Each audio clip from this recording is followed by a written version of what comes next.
welcome everybody. We are here tonight for another incredible Living Chassidus event. For those of you who are new here, Baruch Hashem, Living Chassidus has been around in Crown Heights for almost 10 years. We're like a month and a half short of our 10-year anniversary. So save the date that's coming up. We're going to make a big event, and we're very, very excited. The goal of Living Chassidus is two-pronged: the living, the chassidus, and the combination of both.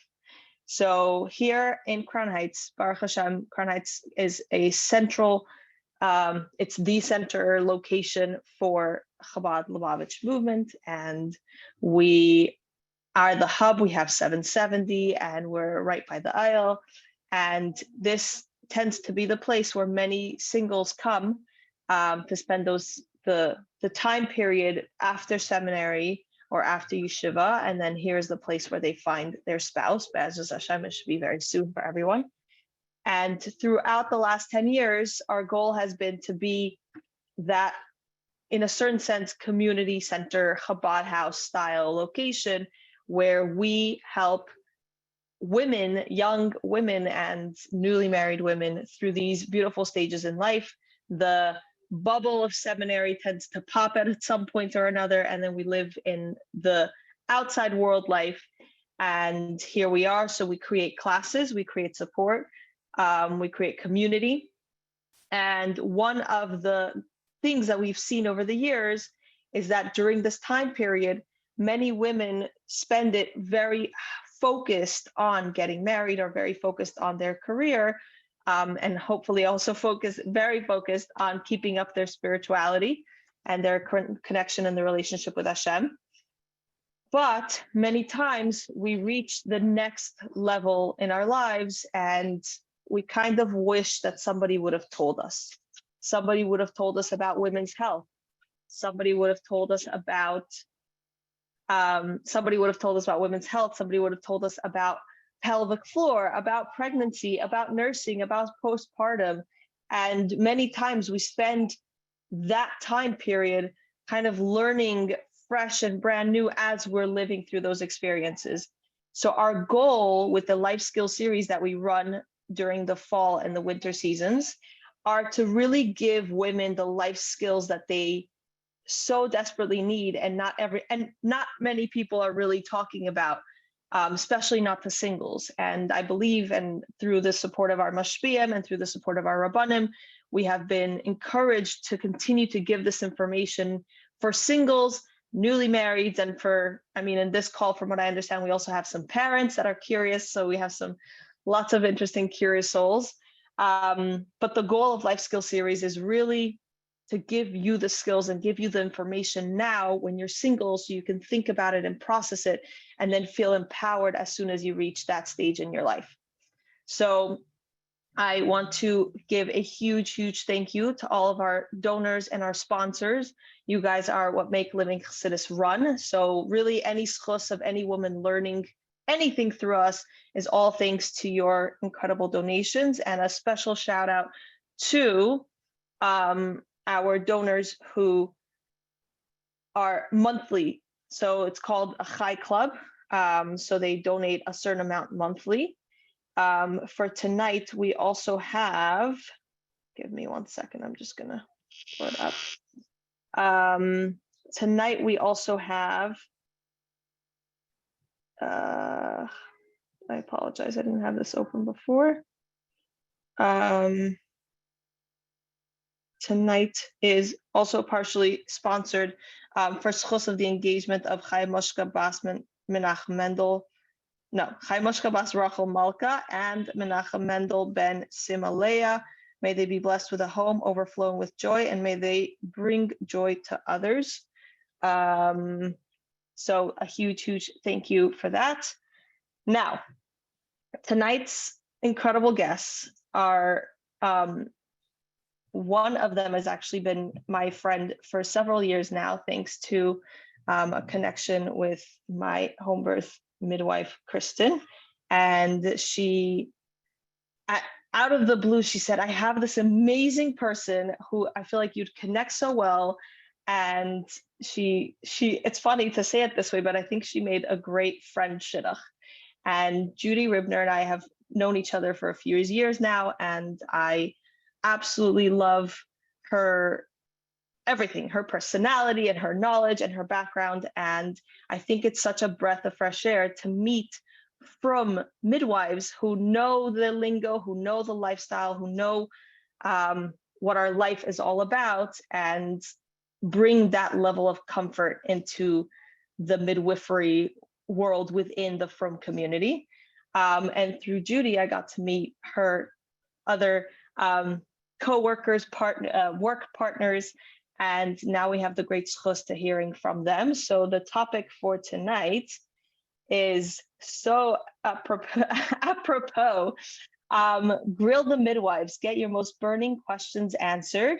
And we're featuring the midwives from the Holistic Midwifery New York, Judy Ribner, Rachel Cohen, Malki Schuler. And we're so happy to have you here. Okay, so firstly, thank you so much, Michal, for inviting us, because it's an incredibly privileged experience to be professionals who have unique professional backgrounds, right? We've each seen hospital births and we've attended home births, both.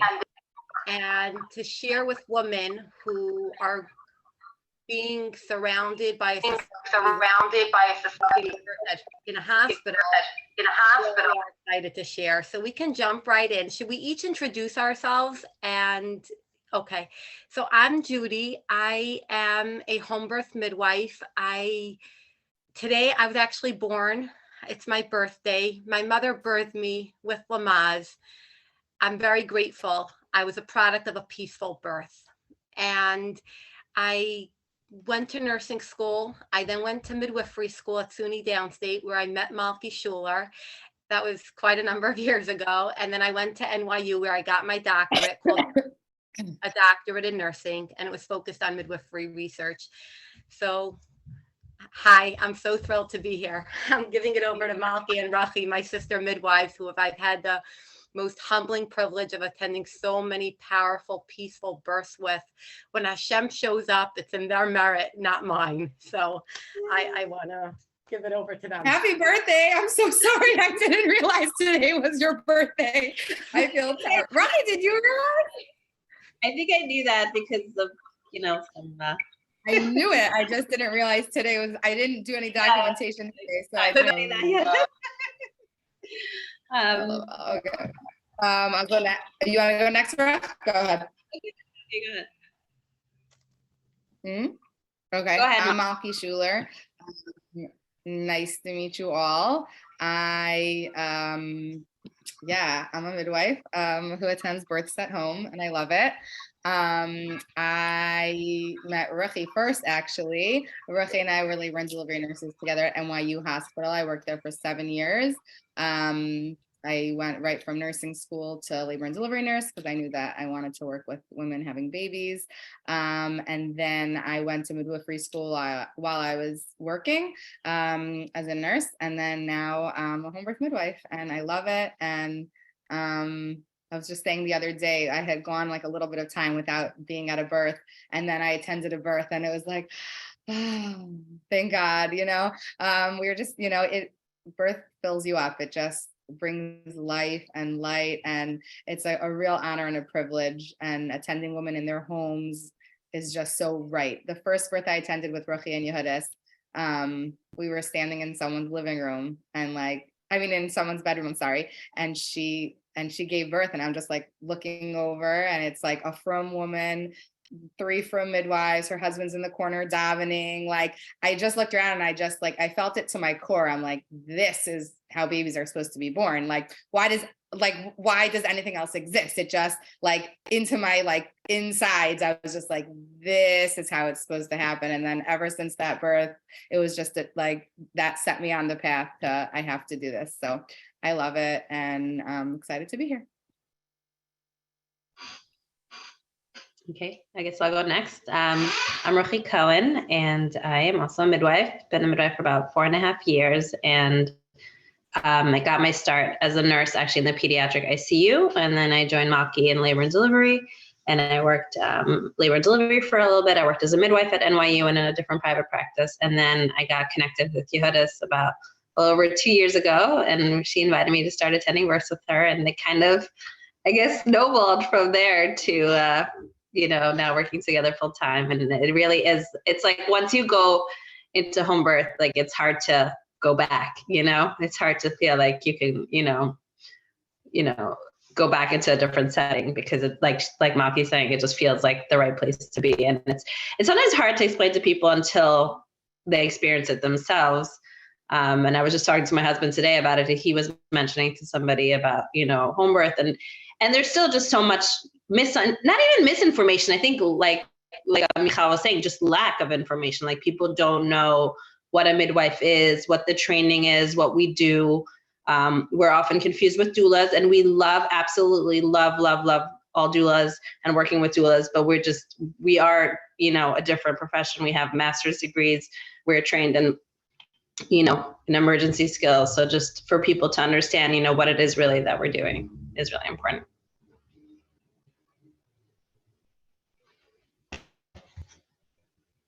Oh, you're muted again. Okay, I muted myself, so there shouldn't be an echo. Michal, how would you like us to do this? There were a number of questions, important questions that you submitted to us in advance that we all have the list of. Should we go through one by one? Or would you like us to first give you a overview of pregnancy, birth, and what home birth is? Maybe we should do just a general overview and then jump into the questions. Okay, sure. So, Malki, do you want to start? Rachi, do you want to start? I don't know why I'm the one always starting. Should we talk about just with an overview, you said, of what we do? Yeah, and maybe if you can speak, Malki, of your experiences also, you could run and then to the opposite of emergencies and just do a little bit of a contrast, right? Sure. So what do? We do a lot. A lot of people are, oh, you're a midwife, so they have the baby and then you bring them to the hospital, or I get there's so like Rachi said, there's so many questions about it, and I love the questions. You're in midwifery school, what does that mean? What do you do? What's a midwife? So I'm excited that we get to share. So what do? We care for women. Midwives can care for women from, adolescence through the whole lifespan. Our practice tends to focus more on the, prenatal, intrapartum, postpartum care. So that's women come to us when they're pregnant, and we care for them throughout their pregnancy. They don't need to see any other healthcare provider. There's no doctor they have to see. Us, the midwife. Care for them pregnancy. They don't need to see any other provider. There's no doctor they have to see. Us, the midwife. Our group cares for them. I'm going to echo that. So we see women. Women. Better? Okay. We see women throughout pregnancy. They don't need to see anybody else. We care for them completely. If we need to refer them for something, then we can. We have collaborative relationships with, other professionals within the, obstetric world, but we see our clients, and then when they're ready to have their baby, we're there for them throughout the whole process, whether that's a couple weeks of on and off, maybe I'm in labor, maybe I'm not in labor. I think I'm having my baby. I'm for sure having my baby. I'm not having my baby. 2 weeks later, having your baby, whatever that process looks like. And then we're there for the birth. We stay after the birth. We assess the baby. We're licensed to care for neonates up to, the first 28 days of life. So we do, a comprehensive assessment on the baby. We give lots of postpartum support. So we're on the phone with our clients. If someone gives birth at 3 a.m., by 10 a.m. that morning, we're checking in. How you feeling? How's everything going? That night, the next day, within a day or two, we come see them in person, check out mom, check out baby. And then, we touch base every so often in the postpartum period. And then, any contraception conversations, discussions, IUDs, diaphragms, things like that, we can, help our clients with and insert and order and whatever they need. And we also can do while women do, and we tend to spend most of our time with the pregnancy and the birth, but as midwives, we can kind of do all that. And I can pass the baton to Rachi. You want to describe why we're different than doctors? I'll mute myself so I'll mute myself so that I don't cause an echo. You can go grab after. I guess I'll just talk about the training. There are different pathways to midwifery, but in New York State, all midwives do have to have a master's degree, and most midwives are certified nurse midwives, which means that they have a bachelor's in nursing and a master's in midwifery.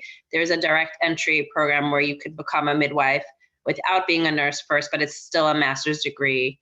So everybody is definitely at has a high level of training, a few years of BA plus, 2 to 3 years of midwifery school.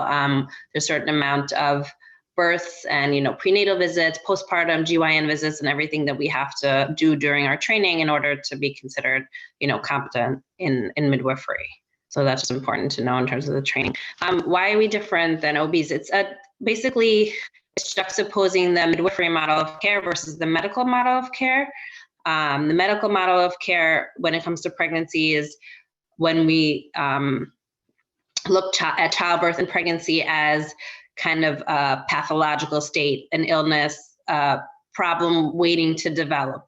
And so a lot of the visits and also, the monitoring during labor and postpartum is really focused on trying to find a problem, treat a problem, always being concerned that something is going to go wrong, and also feeling like the more you do, we were talking about the other day, that you as the doctor, the provider, are keeping the woman and the baby safe, and you have to do more and you have to supervise more, and more is better. Versus the midwifery model of care really gives the power back to the woman, and we talk about pregnancy and birth as normal physiological processes that we are, created to do, and that as midwives, we're here to support that process, not to save you, not to save your baby, but just to be there as a supportive guide in the pregnancy. And our goal really is, on some level, to do less, to not mess with things, because most of the time, if you just, leave things alone and don't intervene, things will develop smoothly, whether it's labor or pregnancy or other things. It's just, in that sense, we kind of believe that less is more. Not that we don't need to monitor, we still monitor when women is in labor. We're obviously there, obviously to supervise and to be there, but really the lechatchila is to do less and to just observe and support versus intervening and doing, I would say.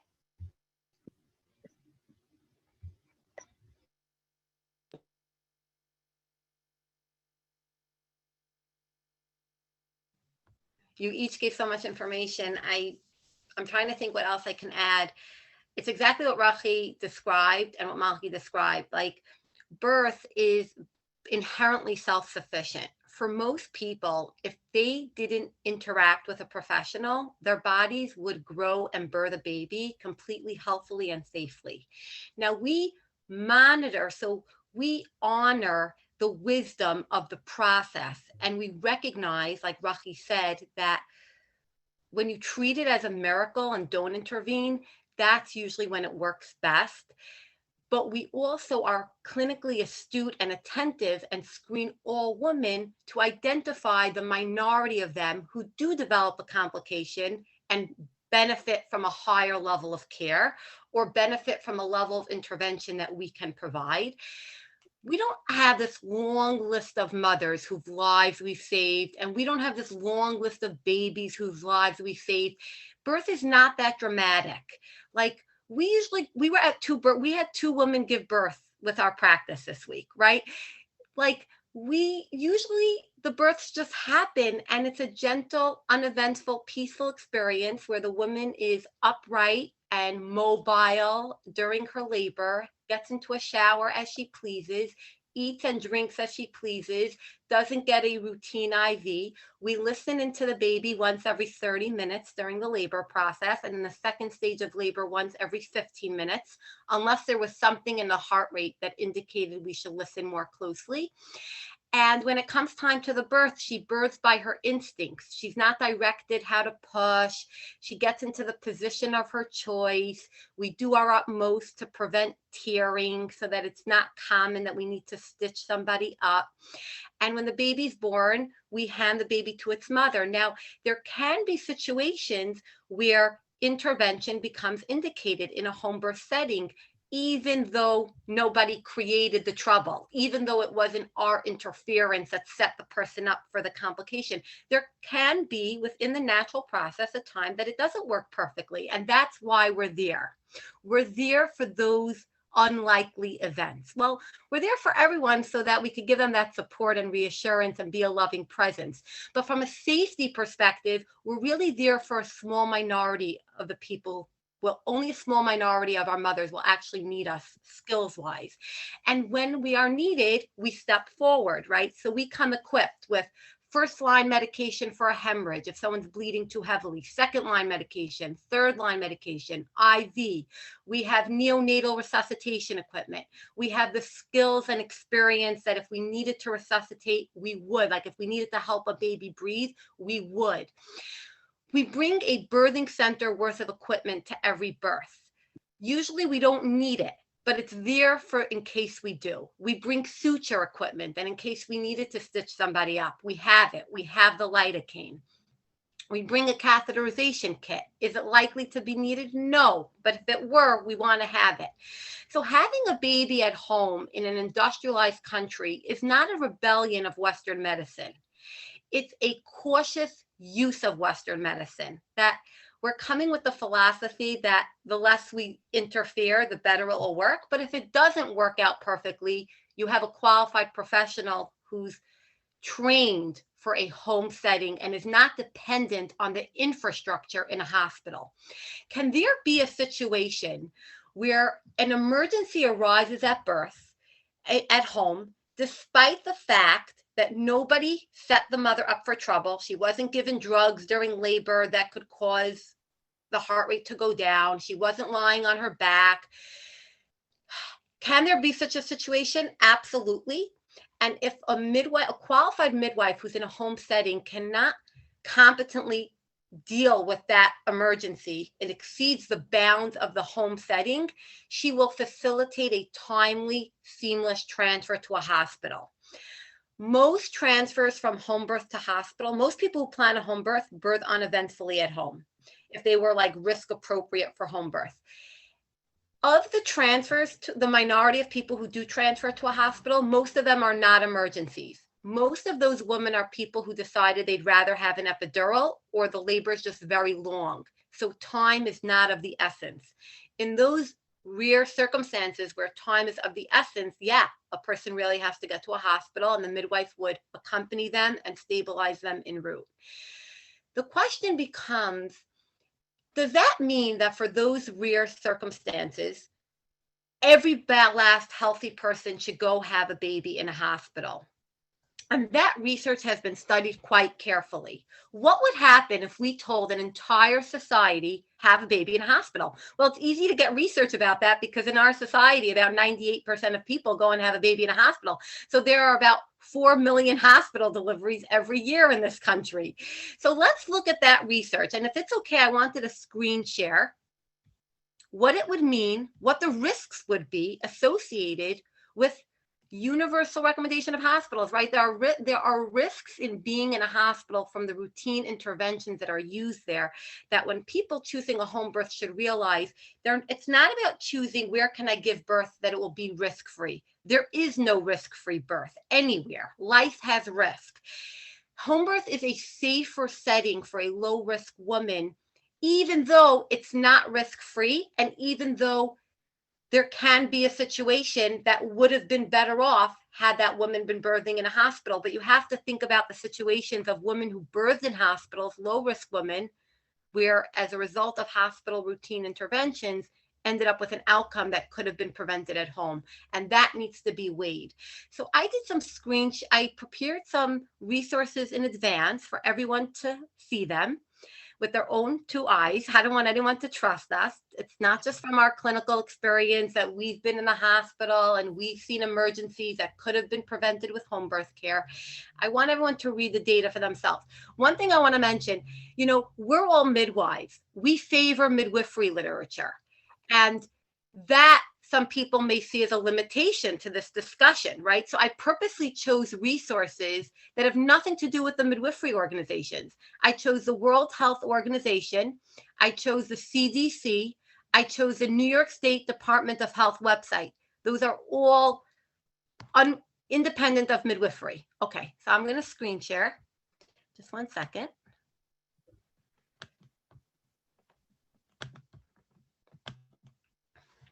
Okay, does everyone see my screen?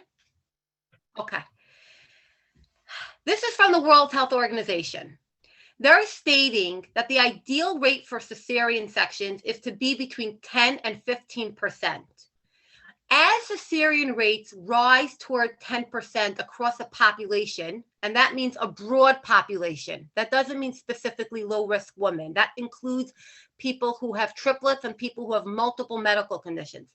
As a C-section rate rises toward 10%, the number of maternal and newborn deaths decreases, right? C-sections can save people's lives.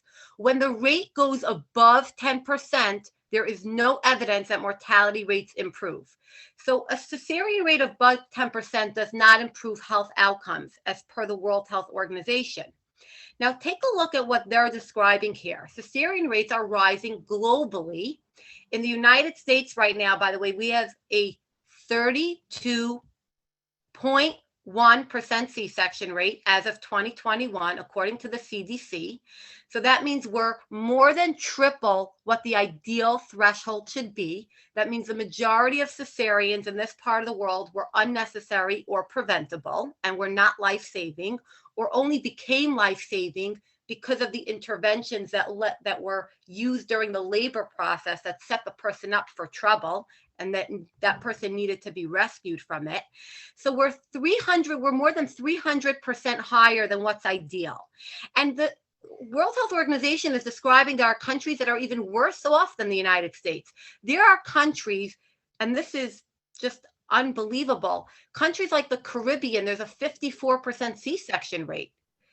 They're projecting to have. Western Asia, 50% is projected to be the cesarean rates there in the coming years. There are 5 countries right now, according to the World Health Organization, that have more C-sections than vaginal births. Dominican Republic, Brazil, Cyprus, Egypt, Turkey.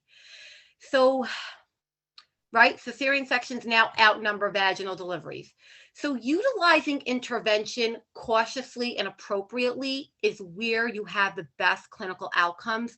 Overusing intervention is not the safest thing for people.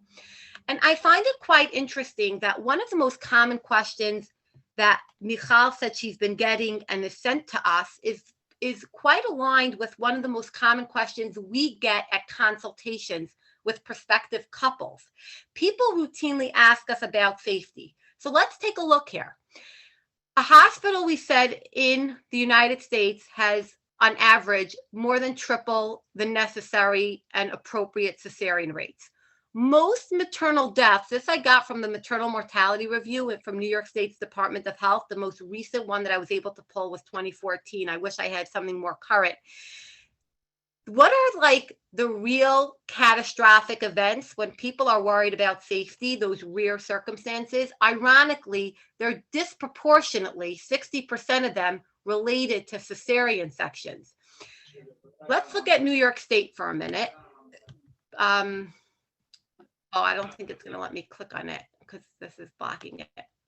But I think the point that's self-evident from mainstream medical resources is that walking into a hospital is not risk-free. Walking into a hospital puts a person at risk for over-intervention. And that over-intervention, whether it's an unnecessary induction, whether it's an unnecessary augmentation with Pitocin use during labor, whether it's an unnecessary breaking of someone's litter, it puts people at risk for emergencies they may not have ever had before they walked into the hospital system. And I think that's really important to balance when talking about home birth, that the alternative is not risk-free. Can I give that over, Malki or Rachi, to, I think, Malki, you're up. If you can speak a little bit of the emergencies you've witnessed, what has led up to them, and what you've seen of home birth, so that people who are concerned of safety can recognize that the discussion of safety has to be more well-rounded. Thanks, Malki. Unmute. Okay. Sure. It's funny. I was gonna like interject and be like, I have something to say about a lot of people, just like in general in my life, not even professionally, they'll be like, oh, but I know someone. And then they launch into like a story about something horrible that happened. And they're like, they wouldn't have been in the hospital. What would have happened? So it's hard because, you know, I have a friend who came up to me the other day. She's like, someone told me a story. And, you know, I said to them, but what happened before that? And I was like, so proud. I'm like, yes, that's the question you need to ask as a midwife. You know, the question is like, so right before the doctor saved the baby's life and the mother's life and the whole family's life and like the country, right before that happened, what intervention was done? So she was, you know, coerced into an induction at 39 weeks because she was pregnant. And why should she continue her pregnancy? Because it's hot outside and being pregnant is tiring. So, you know, there's no risks to induction. So why not get induced? So she was induced. Then her water was broken at 3 centimeters. Then she had 15 vaginal exams. Then she had an infection. And then the baby's heart rate shockingly wasn't doing well because she was laying on her back with an epidural for 20 hours, hadn't moved in many hours. And then the doctor saved the baby's life by doing an emergency C-section. So it's like, not all emergencies are, you know, like Yehuda said, not all emergencies are caused by intervention, but 7 years on a labor and delivery unit that was very busy with a lot of everything going on.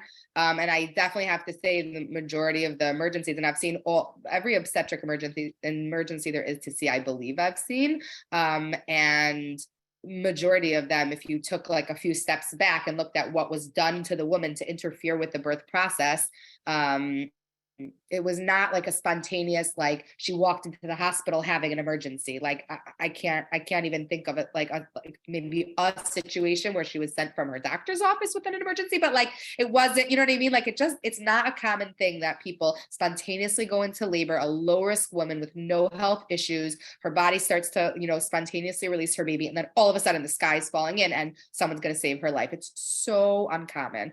That being said, you know, there's specific things that as a practice, we have certain practices as a group of midwives, we have certain practices that we believe are very preventative of emergencies that, not emergencies, they're very preventative of issues that we believe by avoiding certain interventions, by protecting certain parts of the mother and the labor process and letting it unfold on its own without interference or checking up on things or just finding out where she's at. But why? What difference is that going to make? So like Rachi was saying before, not interfering sometimes is the best preventive medicine, you know, the best prevention to the emergencies that other people's lives are being saved from. So like, you know, Yehuda said, we can't guarantee that an emergency wouldn't just happen, but with careful, you know, appropriate monitoring and appropriate care, we really can avoid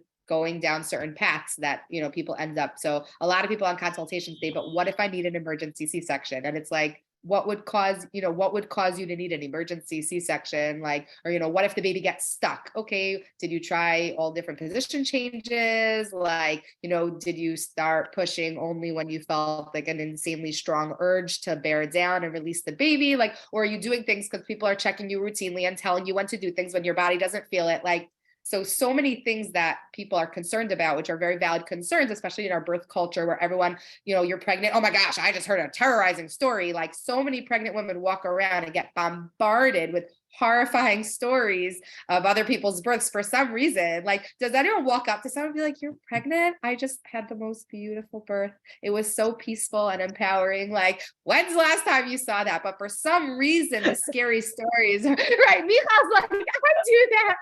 Michal, you're special. But yeah, so I feel like our culture is also very like, so people show up with their first pregnancy and they come to, they come to a consultation and they have all these fears that like have just been crammed into their brain. So they're valid and we're happy to address any specific ones. Someone put a chat, what about the cord being around the kid's neck? That's a variation of normal. We've had it many, many times at home and the baby's heartbeat was perfect in labor. Everything was fine. We just unwrap it when the baby's born. I believe Yehudis one time had it wrapped around like 4 or 5 times around the baby's. Yeah, for sure 3 times. It's a variation of normal. Can that sometimes cause the baby's heartbeat to, to fluctuate during labor or during pushing? Yes. So, there's things we can do to try to alleviate the stress on the baby. And also it depends, how. Oh, so many good questions are popping up. It's hard to finish my sentence when I'm reading them. I'm going to pass the buck here. Ruchi, do you want to address cord prolapse? And what if someone's 2 weeks overdue? I love that question. We'll come back to that one because that's not an emergency. And sepsis we can talk about. Oh, wow. Okay, good questions. Ruchi, I'm passing the buck. Okay. I'm gonna just echo everything that Mafi said. And one of the main things I think that people talk about is like, what if the baby's heartbeat just goes down like very quickly, very rapidly, emergently, and we really don't see that at home so much.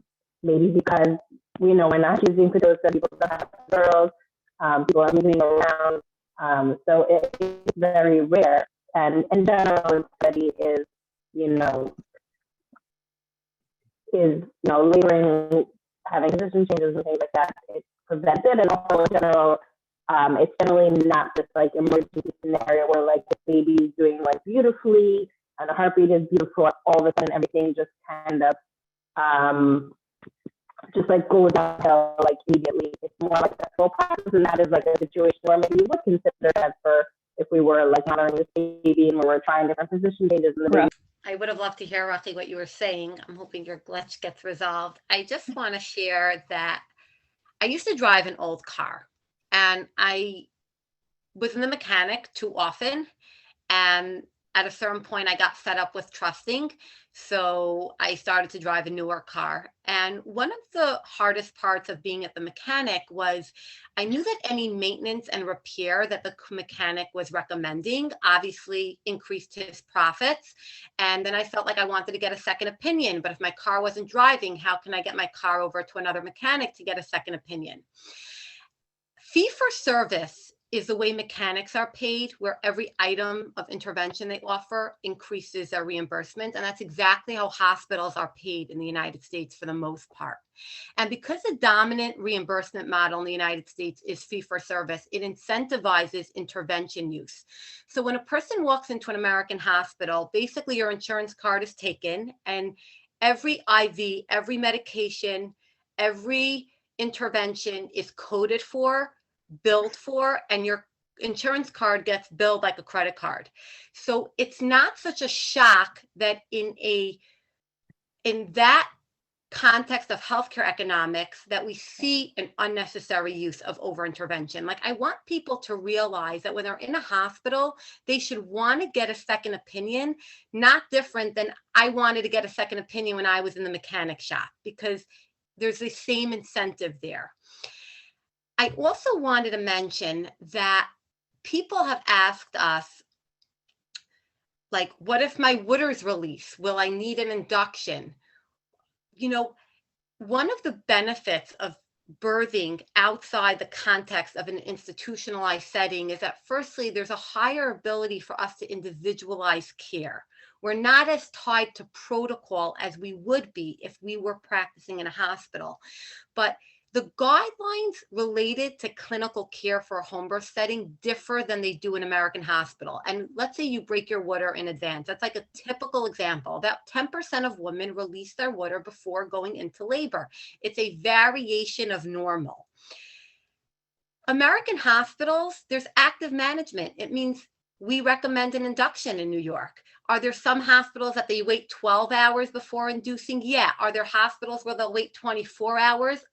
Some, but that's not what the actual research says. Like our guidelines are that if the fluid is clear, the baby is term, the heart rate is good, we could wait 96 hours without any increased risk for infection if we do 0 vaginal exams. And I'm giving one small piece of how a healthy pregnancy that at the end of pregnancy has one variation of normal, just by birthing at home with a qualified home birth practice really can protect the person from an unnecessary medical induction and the cascade of intervention that can result from it.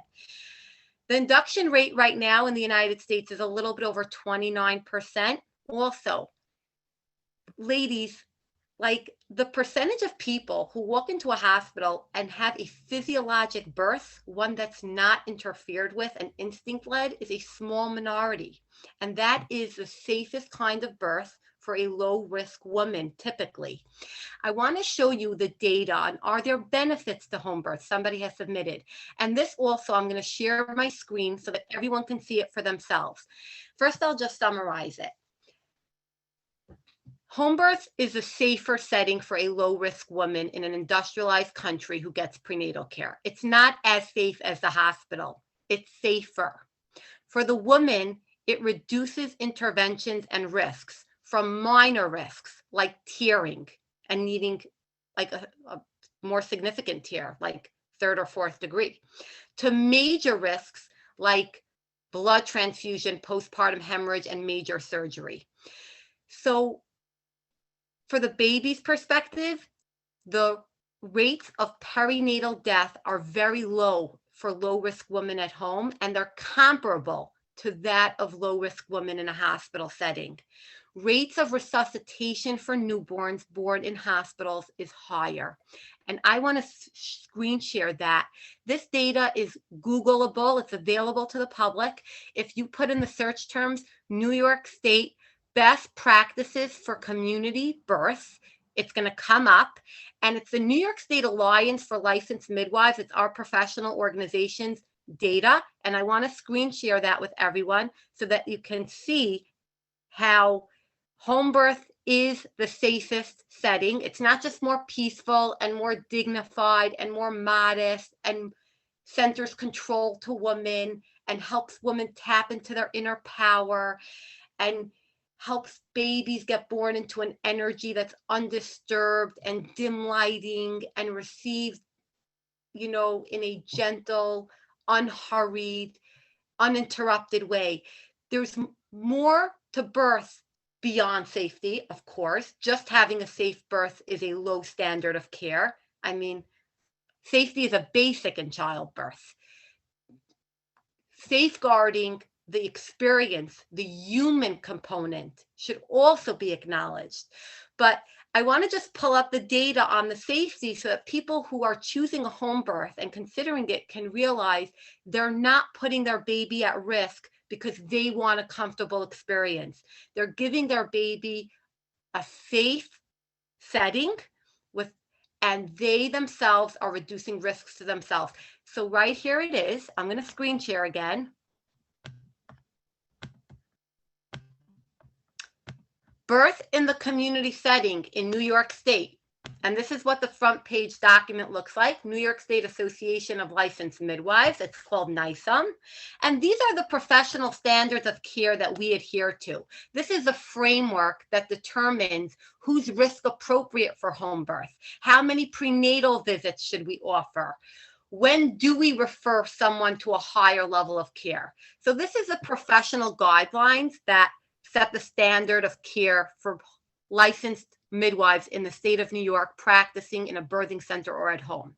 So right here is where it is, page 6.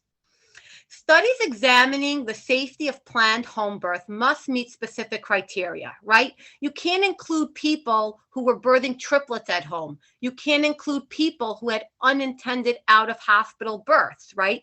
They have to have been people who received complete care throughout the childbearing cycle from qualified licensed providers with legal use of appropriate safety equipment and ready access to consultation with obstetrical providers.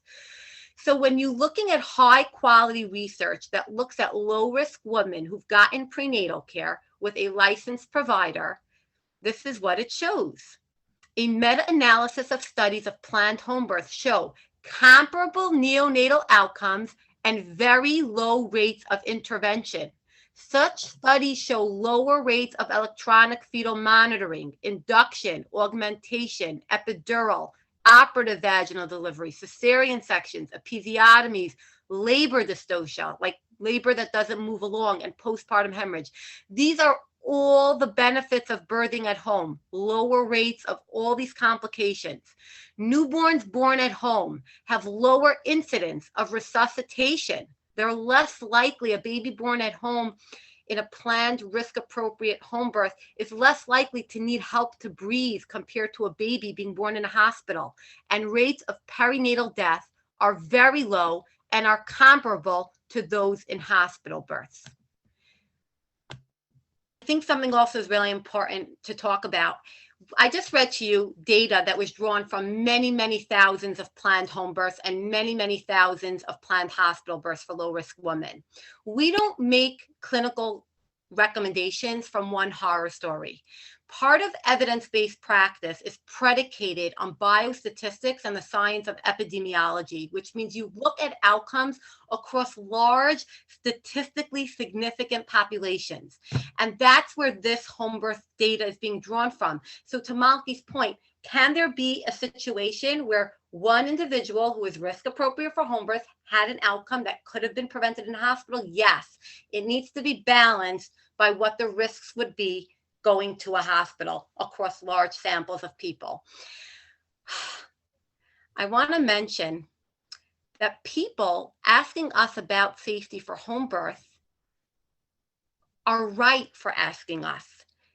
Safety is so important. But isn't it curious that when people interview an OB, it's just much less likely that they're going to ask the OB their outcomes? How many people have ended up in an ICU? How many babies under your care? How many mothers under your care? Were those outcomes preventable? There's like a cultural prejudice that if it's in a hospital, it's safe. And that's what we're here to awaken people to, that looking at data from the World Health Organization, from the CDC, from the New York State Department of Health website, it's obvious that bad outcomes are disproportionately related to intervention, and that intervention in this part of the world is disproportionately overused relative to what would be considered safe. And I think that looking at statistically significant populations of people is the way to make sound, rational clinical recommendations, not by focusing on one specific incident. I think what Rachi said in the beginning really describes home birth. Once you start going to home births, like even professionally, it's very hard to ever go back to working in a hospital setting. And I've seen that with consumers as well. Women who've made the transition from hospital birth to home birth tend to not go back to the hospital. I think that once people get used to birthing on their own terms, where they're a host to the event, they're not the guest at their own birth, where they're not transferring to another setting in an intense part of labor, they're just staying put the entire time. It's hard to ever give that up. Like if you can just labor standing in your shower and have a professional come to your house instead of you needing to go out, like it's such a gift to be able to be risk appropriate for home birth. And that's a much broader discussion. One of the questions that have been submitted is, how do you define home birth suitability? And that really varies. In New York State, it's defined one way. In other industrial states, it's defined differently. Rachi, do you want to describe what would be considered risk appropriate for home birth and how we screen clients before we take them on and provide prenatal care? Yeah, we'll try again with volume, hopefully less choppy. Sorry about before. Can you hear me now? What I was saying before, just to go back to real quickly, is what I was saying is like when we're monitoring a baby's heartbeat, we very rarely see the heartbeat go down at home because we are using gravity, we're changing positions, we're not using Pitocin, we're not on an epidural. But even if a baby were not to be doing so well, generally speaking, it wouldn't be like this emergency situation where all of a sudden, like the baby's doing amazing and all of a sudden the heartbeat just drops. It would be like more of a progression where we're seeing things that are worrying us. And in that situation, we would recommend transfer if we felt like this is something that we couldn't address at home. But again, that would be like a non-emergent transfer where we were trying to move things to, before we feel like it gets to a point where we're not comfortable at home anymore. So home birth is considered safe for low-risk women. So that is defined as women with, no pre-existing health conditions like high blood pressure, diabetes, usually not taking medication. I mean, we do have clients on medications, but usually, depending what it is that they're taking, we talk about it. In terms of the New York State guidelines, actually, someone had asked about like twin births and VBACs. The official New York State home birth guidelines do not recommend having twins at home, do not recommend VBACs at home. However, some women and some midwives will choose to do so. Again, with what we call informed consent, which is an important aspect where you talk about risk and benefit and you make a decision if that's something that you're comfortable with. And again, throughout the pregnancy, we do prenatal visits like on the regular schedule of once a month, for the first few months, and after 28 weeks, every 2 to 3 weeks, and after 36 weeks, every week. And as visits really get to know our clients, and we want to really, emotionally get to know them, know about their family because it's so important for their birth experience, but also we can talk about concerns and any issues that may come up. We monitor their blood pressure, we monitor for other symptoms, we listen to baby. And these are all ways that we can really screen people and see if they're still appropriate for home birth. I'm trying to think if there's anything I left out. Yeah. So those are the main factors. Like Malky said, a lot of things, are avoided just by staying home. It doesn't mean every complication is avoided. And, in our time, we have had complications at home. We've managed postpartum hemorrhages at home, and we've managed newborn resuscitations at home. These things do happen. You have to have the skills, to deal with them. And again, not knowing what happens, obviously there can be situations where these things cannot be managed at home. And that's when appropriate transfer is really, really important. And like Yohannes was saying before about coming with supplies, like we are equipped to deal with emergencies at home because we carry medication that treat hemorrhages. We carry, oxygen and, a mask for the baby in case there's a need for resuscitation, suction, things like that. We carry, sutures if there's a need for suture. I think those are the main, complications are things that people worry about at home.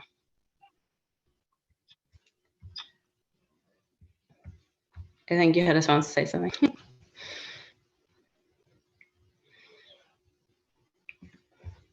Thanks.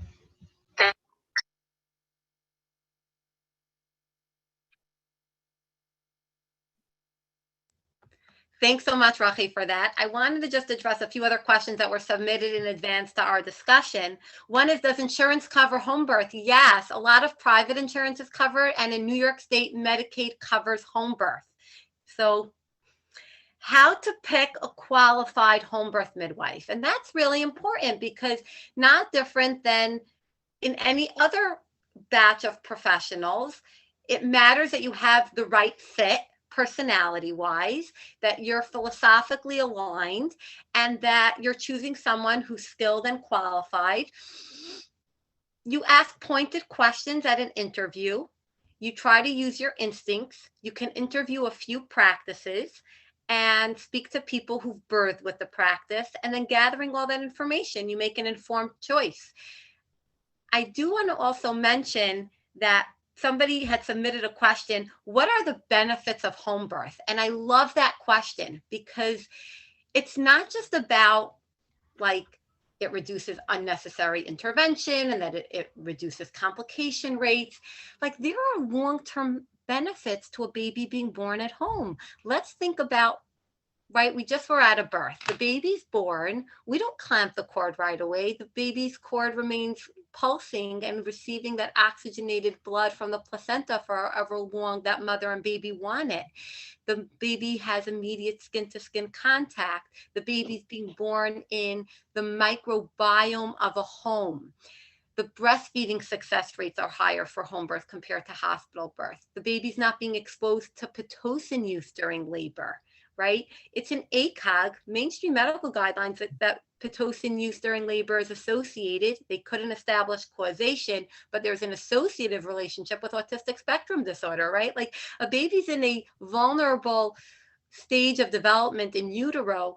Any medication that's given during labor, you have to consider what are the subtler long-term side effects that are not easily measurable in the labor and delivery unit, right? Just because they're discharged home officially as uncomplicated, is there follow-up 5-10 years down the line to know this child's neurodevelopmental outcomes, to know this child's emotional intelligence, to know this bonding between mother and baby? So there's so many variables to home birth that cannot easily be quantified on quantitative research. And what I've really showed people here is quantitative research, not qualitative research. It doesn't speak of the human experience. So what are the benefits to home birth? How do you measure empowerment? How do you measure when a mother gives birth feeling that she was at the lead role to her birth? Like, that's a benefit, right? Women matter. Birth matters. We were at a birth where, you know, we got the call to come, and we called the client to let her know what our ETA is based on ways. We offered her, would you like our assistant who lives closer to your house and just a few minutes away head over before us? And she said, yeah, that would be reassuring. Our assistant headed over to her home. She listened to the baby's heartbeat before we got there. By the time I arrived, the mother was already in an intense zone of labor, and I just slipped into the bathroom completely silently to not interrupt her instinct as she continued to labor in the shower with hot water pressure on her back to give her relief in a standing position where gravity's helping her baby come down. And she was able to birth her baby right there, right by her preference. Like, do I want to say that she possibly would have had a medical induction in a hospital? Possibly, just based on the gestational length. So just by choosing a home birth, she was like the embodiment of that literature I just showed you, that it reduces induction rates. But aside from the safety component, it's like she's being tucked into her own bed, owning an experience where she was honored like the queen. And I want women to realize that you deserve that. Birth is not a medical procedure. Birth is inherently a physiologic process. And when it's honored that way, in most situations, it can and should be that. And to be able to welcome a new family member into your home, where the older children are not separated by their mother for a day or two. Their mother never left. They get to greet their new sibling in their mother's bed the next morning. Like, there's a seamlessness to that. There's a gentleness to that. That's how it was designed to be. That's how the natural process is, that it should be part of the routine of life birth. It's countercultural. We're not in the Netherlands, where about 15% of people give birth at home. We're in the United States, where less than 2% of, the population gives birth at home. And if you're interested in having a home birth, I would recommend, firstly, people could watch the documentary, The Business of Being Born. And I'd recommend surrounding yourself by a community of other like-minded women who themselves have given birth peacefully and powerfully. Are there any questions? Oh, somebody asked, can you do somebody's asking about ultrasound. By New York State's home birth guidelines, I'm not familiar of any specific requirement to have an anatomy scan in order to have a home birth, just so you should know that. It's the recommended part of prenatal care to have an anatomy scan, but I'm not familiar with any guideline saying that somebody who doesn't have one is disqualified from home birth. Can we give a blood transfusion at home? No, but I have to say, I mean, Baruch Hashem, we've been part of a busy practice. You know, we've never had to transfer a mother to a hospital for a hemorrhage. One of the benefits of hemorrhage, of home birth, is reduced likelihood of a hemorrhage. Yes, a hemorrhage can still happen at home. Yes, we are prepared and qualified to treat that at home. If a person were to hemorrhage to the point that they required a blood transfusion, that would necessitate a transfer to a hospital, because we don't come with a blood bank. But thankfully that is rare, and thankfully we've never had to do that. But it could happen. Like I said, someone could be transferred for that. It's just being at home is going to be protective in the first place. Any other questions that we think we should, any other questions? Yeah, that Michal had asked me to address some of the questions. Sure. So I'll hop on. One of them was meconium aspiration. So that's a great question. For people who don't know what meconium is the first stool that the baby passes. And typically babies pass the first stool after they're born. It's like a thick, black, tarry stool. Sometimes babies pass meconium inside, and there's different reasons why they do that. Sometimes babies do that just because they're, mature. So at a certain point, they like release their stool. And sometimes babies do it if they have a moment of distress, which is usually like, let's say, interruption to the blood flow in the cord. So they're not getting oxygenated for a second, and they have like this physical stress response, and it releases, and they release stool into the water. So when a woman's water releases, the typical color that it is like a clearish color. Sometimes it's pinkish if they're having, surges that are causing dilation and there's a little bit of blood there. So that's a normal color. If it's any, green, brown, yellow, those things indicate that the baby passed meconium at some point. Now, there's no way to know in labor when you're looking at that fluid if the baby, if it was a recent. There's ways to evaluate if it was more recent or less recent, but that doesn't necessarily give providers information as to like, will this baby come out and cry and breathe totally fine, or will this baby need a little extra assistance clearing the airway and breathing? So, depending on the consistency of the meconium, depending where the woman is in her labor progress, depending on, if it's a first baby or not her first baby, depends on so many different factors. There's no textbook answer. Depends on the consistency of the fluid, the color of the fluid.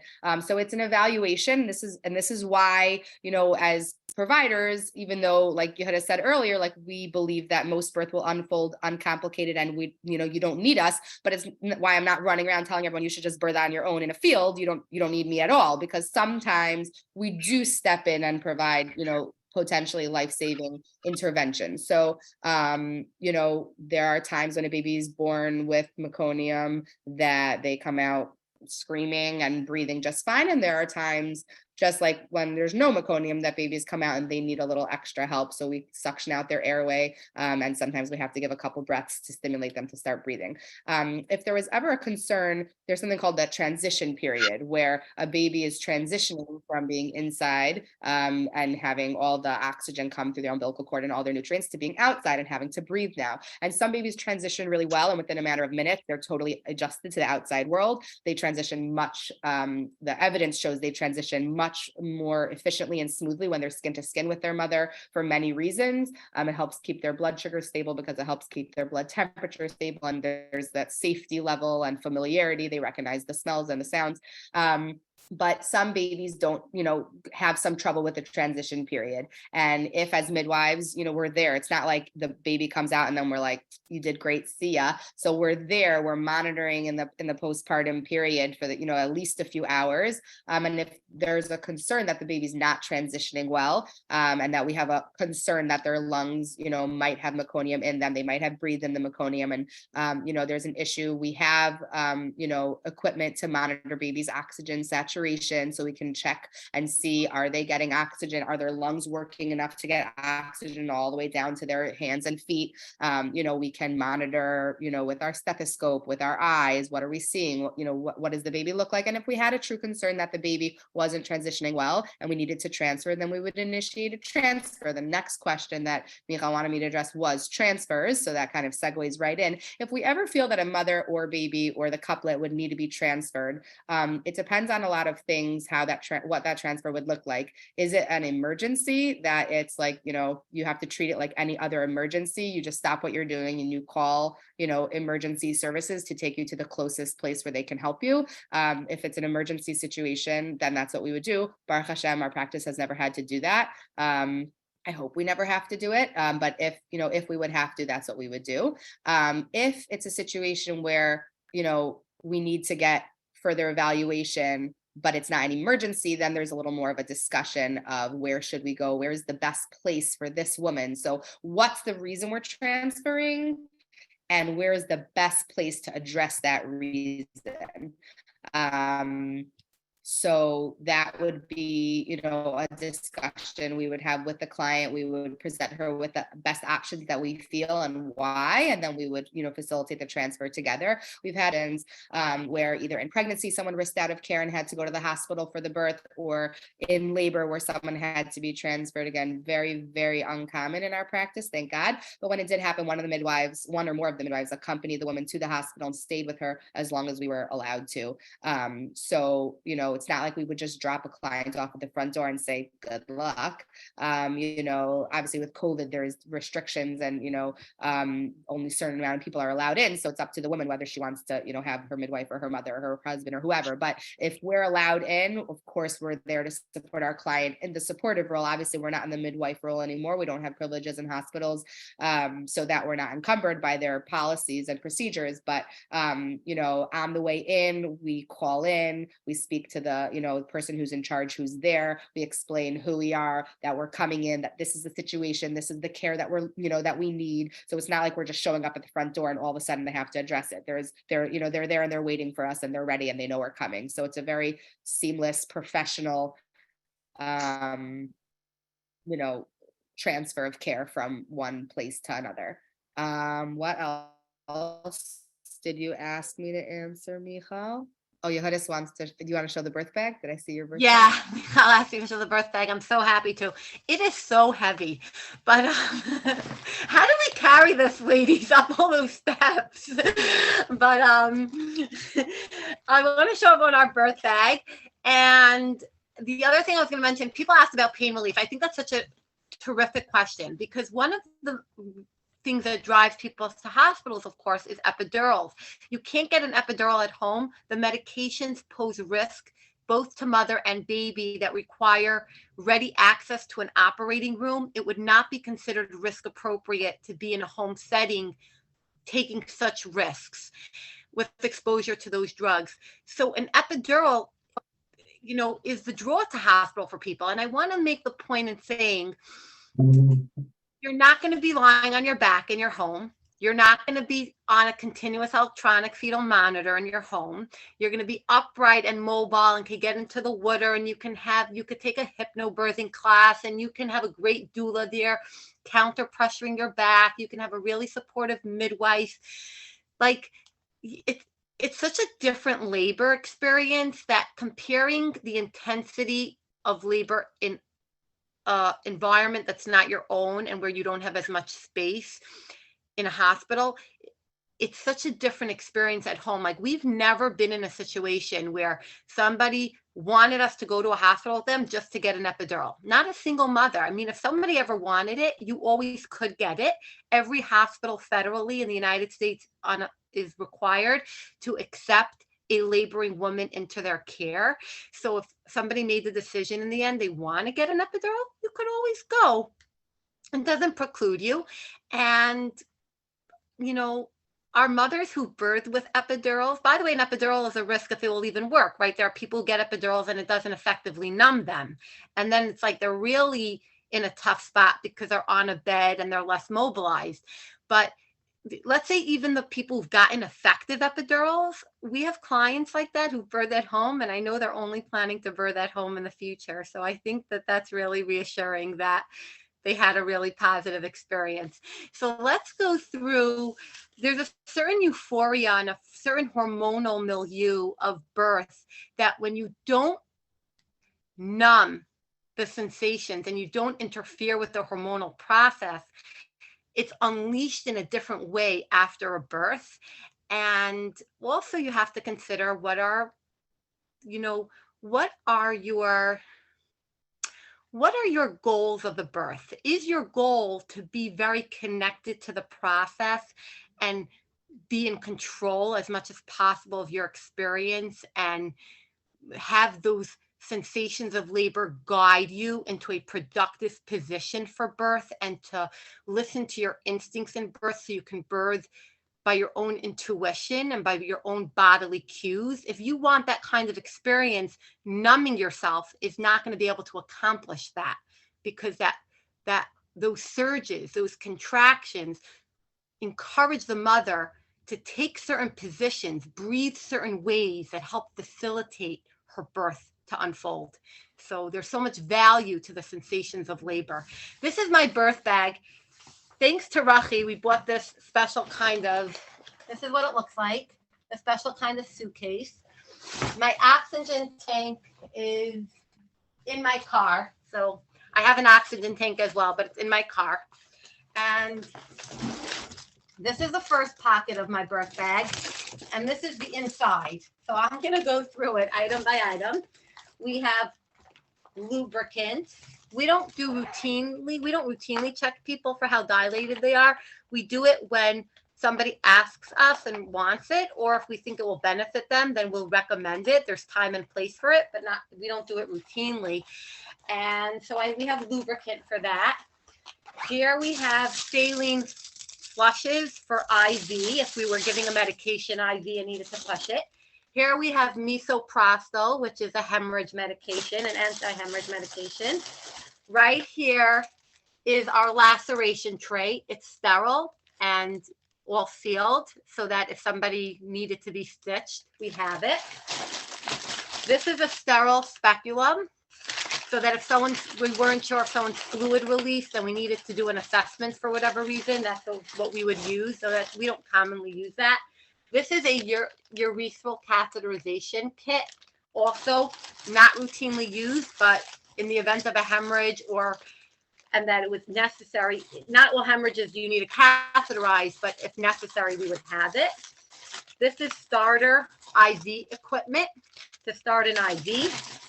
This is a sharps box so that we can properly dispose of any needles. This is a light that I wear at on my head. So if we're checking for someone if they tore, we can have good visualization. Sometimes we'll wear it at the birth if it's a darker room.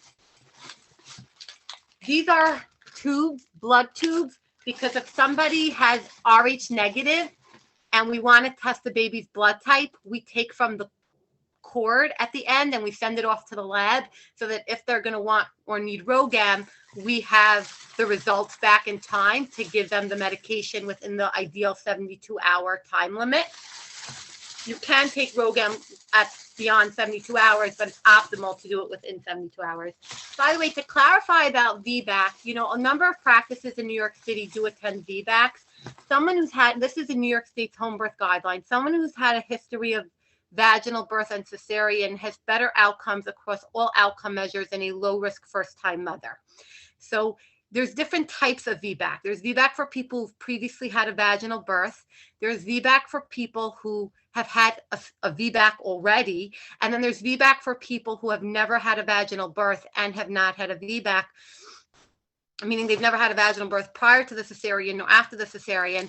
New York State's guidelines say that they should make a decision based on shared decision making and informed consent, where they're weighing the risk benefits of being home versus the risk benefits of being in a hospital. So it's more of like the gray area of home birth. Twins is not within New York State's home birth guidelines. There are industrialized countries that do support twins births at home, and on the basis that it reduces maternal morbidity. It's safer for the mother to birth at home, the twins, but it does increase risks to the twins, the babies themselves. New York State does not support it. There are home birth practices in New York where a person can have a twins home birth. Much like Rachi said, it's shared decision making. You know, those people are making their own, you know, choice. Our practice does not attend twins. Someone asked us what would happen if we had a surprise twin at home. I mean, right? Not too common, but this is blue cohosh. This is for someone who's trying to get into labor. It's an herb that can be beneficial. This is homeopathic, cauliflorum, same usefulness. This is the erythromycin ointment for somebody who wants antibiotics in the eyes. This is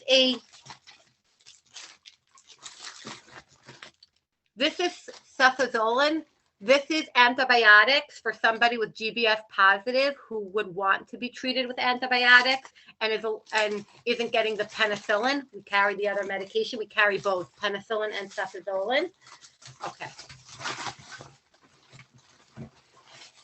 This is the oral vitamin K for somebody who doesn't want to give the IM vitamin K, the shot of vitamin K, and is declining that and wants to give something. So that's oral vitamin K.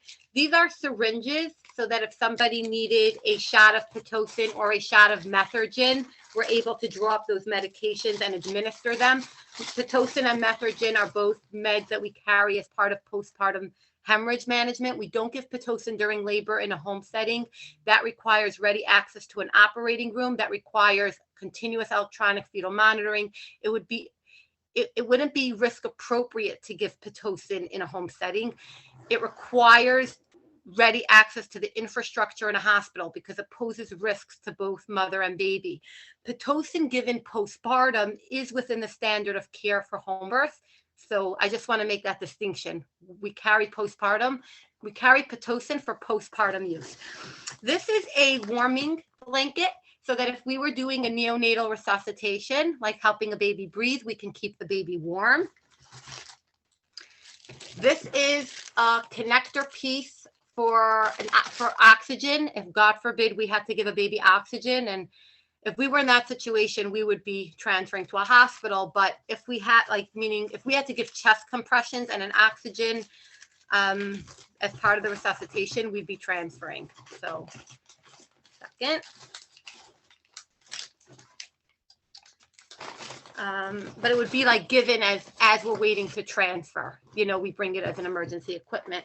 I've never had to give a baby oxygen at home. 1 second. Okay. Rachi and Malki helped organize this bag. So every time we go to a birth, we unpack some of it. So it gets unpacked and repacked routinely. I'm just going to take out some more of the stuff. Well, I have a scale in here because we weigh the baby afterward. We do the complete newborn evaluation. As Malki said, neonatology up to 28 days of life for a healthy baby is within our scope of practice. People do not need to bring a pediatrician to the birth. You don't have to go to a pediatrician right after the birth. We do the newborn evaluation. So I also have a tape measure in my bag so I can measure the baby's length, baby's head circumference, and baby's chest circumference. This is the pulse ox for the mother if we wanted. Remember, most births, we don't need the stuff in our bags, but we bring it to every birth because we take our responsibility for those rare situations very, very seriously. And our team routinely has emergency drills so that our responses for those rare emergencies can be seamless with people who each team member has a delegated role and our skills can flow without delay. So that's why we have routine emergency drills. I think we have one scheduled for this Thursday. This is lactated ringers for an IV. How's the bag doing? I just want to answer a few more questions before I have to go. Sure, this is a scale. Yeah, go for it, Malki. Okay, I don't want to interrupt your bag demo. So a couple questions. A bunch of people were asking about being past the due date, like how we would handle that. It's a great question, something I'm personally very passionate about.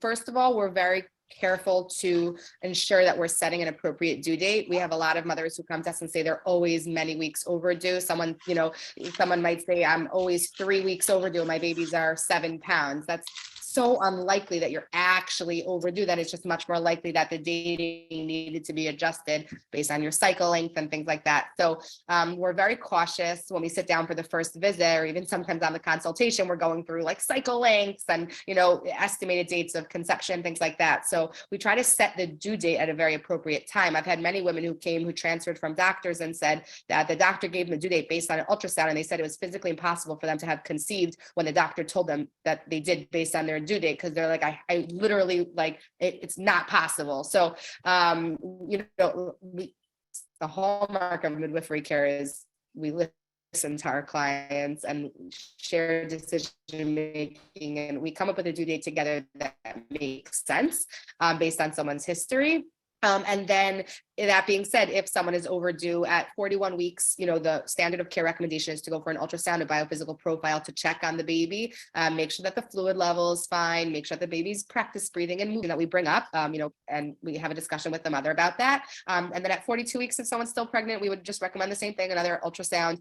Are there people who decline all ultrasound in pregnancy? Sure, that's their choice. We discuss the risks, benefits, what the advantage is to having the ultrasound, disadvantages. At 41 weeks, 42 weeks, and they're ready to get the baby out. And they're, we've had women who came and they're like, I'm done being pregnant. I would like you to help me evict this child. So there's, natural, gentle things that we can do to try to help a baby to move out. So that's not something that we would necessarily recommend, and it's not necessarily something that we think is the best, but if that's what someone wants, we're happy to help you do that, in a safe way. So that's the, nutshell version of being past your due date. Cord presentation, someone brought up, if you're referring to a Funic presentation where the sac is intact, but between the babies and the opening is a cord. I've actually been in that situation a couple times in the hospital. It's very rare. I don't know the exact statistic of it, but it's very rare. And in that situation, when a woman is having a surge,